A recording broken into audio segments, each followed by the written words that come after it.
Ryan Reynolds has spent the last decade selling the world a very specific character, and a lot of people bought it hook, line, and sinker. The brand was so effective, people started confusing Ryan Reynolds, the marketing campaign, with Ryan Reynolds, the person. But something is happening right now that his PR team has to be sweating over, because Ryan Reynolds' projects are not performing. They are not flopping dramatically in a way that makes headlines. They are doing something much more embarrassing than that.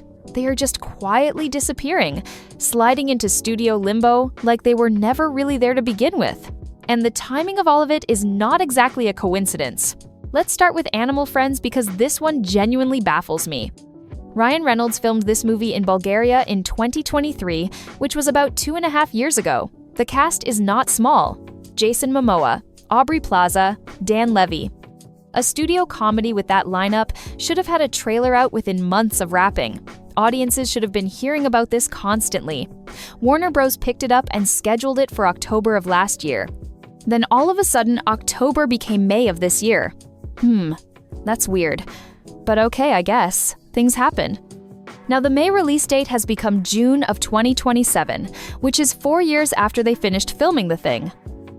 And in those 4 years, Warner Bros. Has released exactly 0 marketing material for this film. No trailer, no poster, not a single teaser image. Not even one of those lazy 15-second social media clips studios throw out just to say they did something. Nothing but complete silence. Studios spend millions convincing you to watch things they believe in. When they say nothing, that usually tells you everything. I need you to understand what that silence means. Marketing departments live for momentum. They love building hype early. They love dropping little breadcrumbs, but when a studio goes completely dark on a finished movie for years at a time, it means the people whose entire job is selling movies looked at what they had and decided that generating excitement might actually backfire.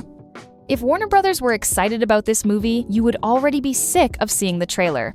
That is not a scheduling problem. That is a confidence problem.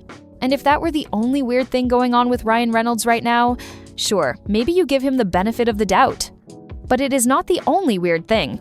He has another movie called Mayday, a big-budget movie in a Cold War setting.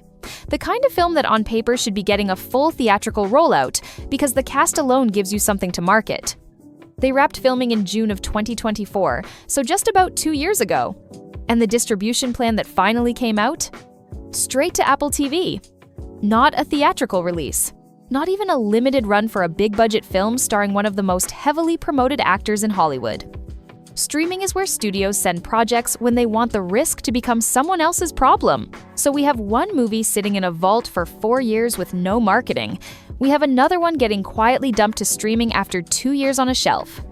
And then we get to Paramount, which is honestly the part that should make his team the most nervous.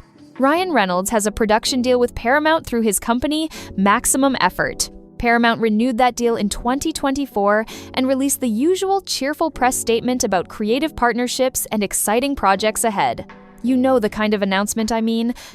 Everyone smiling, everyone excited. The industry equivalent of everything is great, and we cannot wait to keep working together. And then Paramount quietly canceled 3 of the projects attached to that deal. Those projects were not small ideas either. 3 separate projects all scrapped by the same studio that had just publicly committed to working with him. Press releases talk about creative partnerships, but canceled projects tell you how those partnerships are actually going. From the outside, the message is not subtle. Studios renew deals because they expect to make movies with you. That is the entire reason those agreements exist.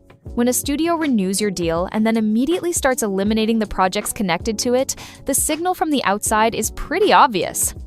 They are keeping the relationship intact on paper while dialing back the amount of actual business they are willing to do. That is not the behavior of a studio that feels confident about the situation. It is the behavior of a studio that would prefer to keep the situation contained while it figures out what to do next. And all of this, every single bit of it, is happening in the aftermath of the Blake Lively lawsuit. Now, I think that I have covered this whole thing pretty extensively on this channel, so if you are new here, there is plenty of background in the previous videos. But the short version as it relates to Ryan Reynolds is this. Once the Blake Lively and Justin Baldoni lawsuits started moving through the courts, a lot of private communications suddenly became public reading material. Text messages, emails, conversations between agents, studio executives, and people connected to the film. Things that were never meant to leave those rooms ended up sitting in legal filings where anyone could read them. And when you actually read through those exchanges, the tone is very different from the breezy public image Reynolds has been selling for years. The discussions seem very strategic and focused on shaping the narrative around the situation and protecting reputations while the conflict was unfolding. Legal filings have a funny way of ruining carefully curated personalities. Because once the audience sees how the messaging gets built behind the scenes, it becomes a lot harder to believe the version that shows up in the commercials. The guy in those documents is not the guy from the Mint Mobile or gin commercials. Not even close. Hollywood does not hold press conferences to announce when it loses faith in someone. There is no dramatic speech or public statement. What happens instead is much quieter and much more effective. Projects stall and release dates move.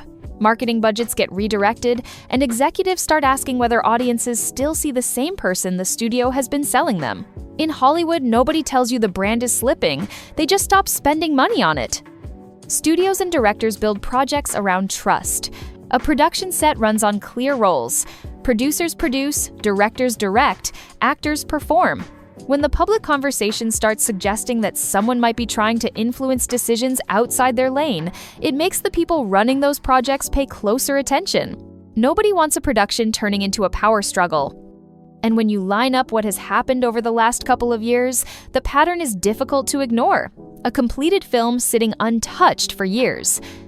Another large project skipping theaters and heading straight to streaming.